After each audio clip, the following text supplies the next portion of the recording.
एक पिता की भूख।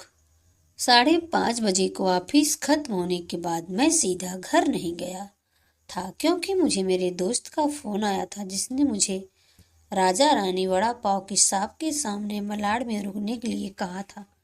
उसे कुछ शॉपिंग करनी थी इसलिए उसने कहा था, तुम रुकना, साथ में जाएंगे।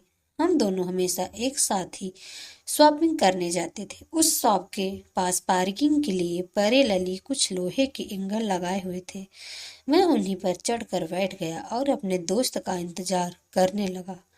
एक 70-72 साल का बुजुर्ग आदमी, आंखों पर मोटे मोटे कांच के वाले चश्मे, मैले धोती और कुर्ता पहने मेरे पास आया। क्योंकि मैं लोहे के एंगल पर 3-4 फुट ऊंचाई पर बैठा था, उसने मेरे घुटनों को छुआ और बोला, बेटा, एक वड़ा पाव खरीद दोगे तो बहुत अच्छा होता, बहुत ज्यादा भूख लगी है।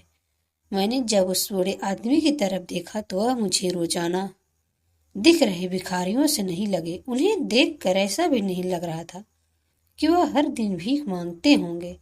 ऐसे अचानक किसी बुजुर्ग ने मेरे पैरों को हाथ लगाया तो मुझे बहुत अजीब महसूस हुआ।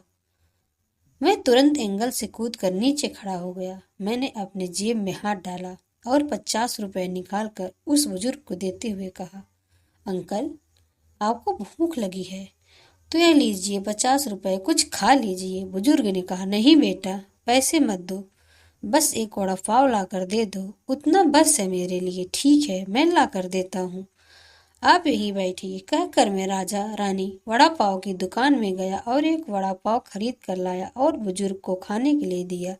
बुजुर्ग नीचे बैठकर वड़ा पाव खाने लगे। मेरी तरफ देखकर वह बोले, ऊपर मत बैठो, गिर जाओगे, यहाँ बैठो मेरे पास। कोई साथ बैठेगा तो मुझे भी दो निवाले अच्छे से खा जाएंगे। मैं उनका कहना टाल नहीं पाया और उनके साथ ही बैठ गया। फिर मैंने ऐसे ही उनसे सवाल करना शुरू किया, कहाँ से आए हैं, वह कहाँ जाएंगे, किससे? मैं नागपुर से आया हूँ, एक गांव में रहता हूँ। यहाँ मुंबई में मेरा तुम्हारा जितनी उम्र का एक बेटा है, एक बड़ी कंपनी में इंजीनियर है, उससे मिलने आया हूँ। 2 साल पहले उसकी शादी हुई थी, लव मैरिज। बहू पढ़ी लिखी है, नए विचारों वाली। उसे सास ससुर यानी कि हम पति पत्नी गंवार लगते हैं, इसलिए हमारे साथ रहना उसे अच्छा नहीं लगता। इसलिए बेटा अब अलग रहता है, यही मुंबई में 2 सालों से। परसों मेरे इस मोबाइल पर उसका फोन आया था, कह रहा था अमेरिका में नौकरी मिली है, बीवी को लेकर जा रहा है अमेरिका 10 साल के लिए। यहाँ मुंबई में था तो 6 महीने में एक बार आता था हम बूढ़े बूढ़ी को मिलने के लिए। अब इतनी दूर परदेश जा रहा है, एक बार मिलने के लिए आओ। बोला तो अब समय नहीं बचा है, परसों फ्लाइट में बैठकर जाना है, कहता है। अब 10 साल के लिए जा रहा है, पता नहीं तब तक हम जिएंगे या मरेंगे, इसलिए सोचा खुद ही जाकर उसे मिल लेता हूँ। कल शाम से एयरपोर्ट को ढूंढ रहा हूँ, लेकिन यहाँ के लोग कहते हैं कि यहाँ इस एरिया में एयरपोर्ट है ही नहीं। बुजुर्ग ने एड्रेस वाली चिट्ठी मेरे हाथ में देते हुए कहा। उनकी बात सुनकर मैंने कहा, लोग सच कह रहे हैं, एयरपोर्ट यहाँ नहीं है, सांता क्रूज में है। बुजुर्ग ने मेरी तरफ देखकर कहा, लेकिन परसों जब बेटे का फोन आया था तो उसने यही पता लिखवाया था। मुझे लगता है यह फोन भी खराब हो गया है, फोन ही नहीं आ रहा है बेटे का। मैंने बताया था उसको कि मैं उससे मिलने आ रहा हूँ मुंबई। कहते हुए बुजुर्ग ने मोबाइल मुझे देखने के लिए दिया। अब मेरे एक हाथ में चिट्ठी और एक हाथ में मोबाइल था। मैंने मोबाइल का बटन दबा कर देखा, मोबाइल अच्छे से चल रहा था और मोबाइल नेटवर्क भी पूरी तरह से आ गया था। मैंने उससे पूछा, आपने नहीं लगा के देखा फोन बेटे को? मुझे कहाँ लगाना आता है बेटा फोन, कोई फोन करता है तो उठा लेता हूँ, बस उन्होंने कहा। मैंने रिसीव्ड कॉल में जाकर आखिरी कॉल आए नंबर पर कॉल किया तो 2 रिंग बजने के बाद कॉल कट कर दिया गया। फिर मैंने एड्रेस की चिट्ठी को खोल कर देखी, उसमें जहां हम बैठे थे वही का एड्रेस था, यानी कि जानबूझकर गलत एड्रेस दिया गया था। मैं समझ चुका था कि गलत पता देकर लड़का अपने माँ बाप को टाल रहा था और अब वह उनका फोन भी नहीं उठा रहा था। मुझे यह भी मालूम पड़ चुका था कि वह जिस प्लेन से सवार हो चुका है था वह प्लेन कभी भी उसके माँ बाप के दिशा में उड़ने वाला नहीं था। तब तक मेरा दोस्त वहां आ गया और बोला, चलो शॉपिंग करते चलते हैं। मैंने उसे 2 मिनट रुकने के लिए कहा और मैं बुजुर्ग की तरफ देखकर सोच में पड़ गया।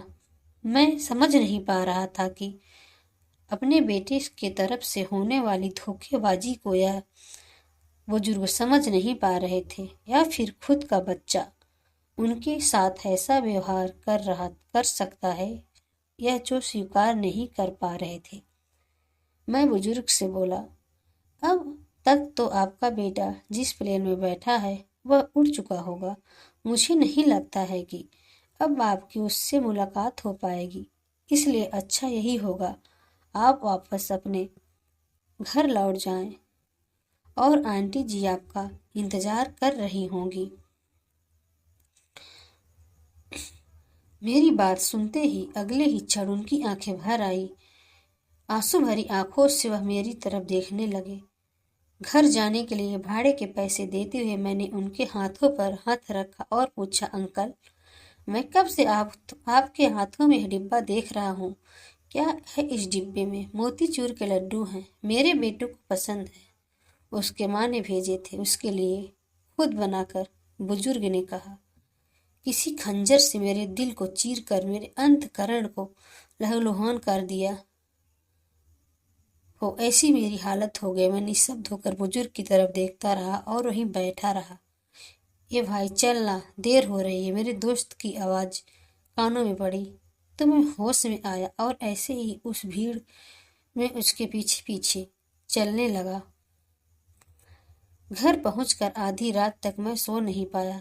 रह रह कर एक ही सवाल मेरे मन में उठ रहा था। एक वड़ा पाव की भीख मांगने वाला वह बेचारा आदमी भूख से बेहाल होने के बावजूद भी अपने साए थलाए उस मोतीचूर के लड्डुओं से एक खुद नहीं खा सकता था क्या? अपने बेटे से इतना प्यार।